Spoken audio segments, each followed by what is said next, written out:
you are going to entertain the people who shot the feet of Palestinian footballers. Yeah, there's two kids, 18-year-olds, that'd been to the local football stadium pitch to train, dreamed of playing at some point for Palestine, and some IDF soldiers decided to shoot. They shot one kid 7 times in one foot and 4 times in the other. So obviously they'll never play soccer, but they'll never walk again. Oh, you know, I'm a musician. I just want to play my music. I don't want Roger Waters bullying me. What? They're shooting the fucking feet of 18-year-olds who want to play soccer. Don't talk to me about your freedom of speech. Pay attention.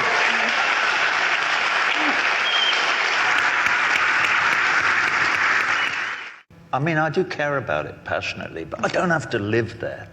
I'm not a Palestinian. I don't get my door kicked in every night by whoever wants to. In Palestine, this happens to people constantly, and even to children, as we've seen recently, with Ahmed Tamimi. Do we believe in law or not? Do we consider that human beings, individual human beings, have rights? The Israelis have been time-wasting since 1948.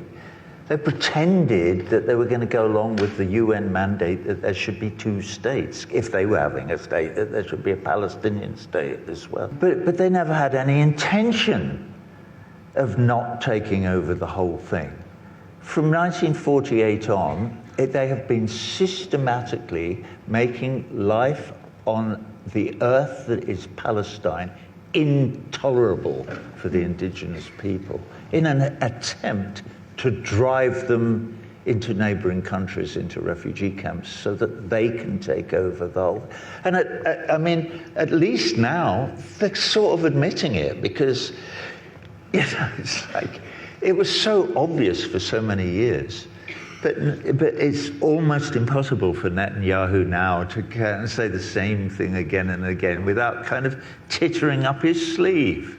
All you people in this room, your efforts are not in vain, and I'm seeing it in the United States, and it's kind of barely perceptible on the surface because the mainstream media will not report it. But I speak to lots of people and I hear it, and certainly in the Jewish community in the United States of America, support for Israel and its appalling colonialist policies and its racism and apartheid.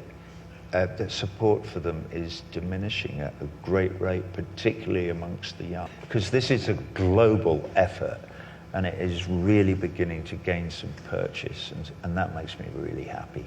Ordinary people standing shoulder to shoulder with other ordinary people who may live 10,000 miles away, but who nevertheless we support and have sympathy with their predicament, and that is what makes us human.